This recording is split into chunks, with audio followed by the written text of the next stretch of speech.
كانت في الدار فاطمة. ایک ایسا شخص کہ جس کے سامنے بارہا رسول نے تذکرہ کیا تھا اس گھر کی اہمیت کا، اس در کی اہمیت کا، اس گھر والوں کے احترام کا، اس در کے احترام کا، لیکن وہ مسلمانوں کے ساتھ آ کر دروازے پر کھڑا ہو گیا اور پھر یہ جملے اس نے کہے تھے لَأَحْرِقَنَّهَا عَلَى مَنْ فِيهَا، کہ میں یقیناً اس گھر والوں کو اس گھر کے ساتھ جلا دوں گا۔ اور کسی نے کہا تھا یا فلان اِنَّ فِيهَا فاطمہ، کیا تو نہیں جانتا کہ اس گھر میں رسول کی بیٹی فاطمہ بھی ہیں؟ اس ملعون نے کہا تھا۔ وين كانت في الدار فاطمة. پھر یہ کہتا ہے، خود بیان کرتا ہے، جب دروازہ جلنا شروع ہوا اور ایک طرف سے دروازہ جل رہا تھا اور دوسری طرف رسول کی بیٹی موجود تھی، میں نے یہ جاننے کے لیے کہ اب یہ دروازہ نرم پڑ گیا ہے، اس قابل ہو گیا کہ ہم اس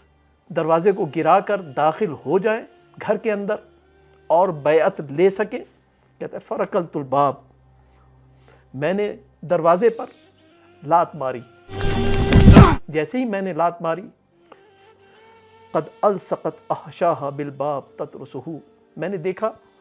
کہ رسول کی بیٹی شہزادی کونین نے اس دروازے کو اس طرح سے اپنے وجود سے چمٹایا ہوا تھا، اپنے وجود سے لگایا ہوا تھا، گویا اس دروازے کو اپنی سپر بنایا ہوا تھا۔ وہ ملعون کہتا ہے کہ پھر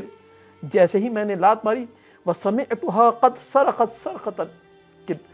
ایک چیخ کی صدا مجھے سنائی دی فضا کے اندر، حسبتها، میں نے گمان کیا کہ اس چیخ نے مدینہ کو تہو بالا کر دیا، مدینہ کی فضائیں بدل گئیں۔ ملعون کہتا ہے میں نے دیکھا کہ شہزادی اس درد کی شدت سے کرار رہی تھی، شہزادی اس سقط محسن کی وجہ سے، محسن کے ساقط ہونے کی وجہ سے جو شدت تکلیف تھی اس کی وجہ سے شہزادی کے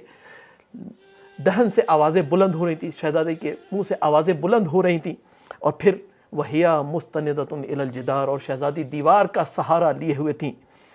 پھر بھی اس ملعون کو رحم نہ آیا، یہ کہتا ہے فَدَفَعْتُ الْبَابَ، میں نے اس دروازے کو ایک طرف کیا، اور یہ جلتا ہوا دروازہ شہزادی پر گرا ہوا تھا، اس گرے ہوئے دروازے کو ایک طرف کیا، فَدَخَلْتُ، اور میں گھر میں داخل ہو گیا۔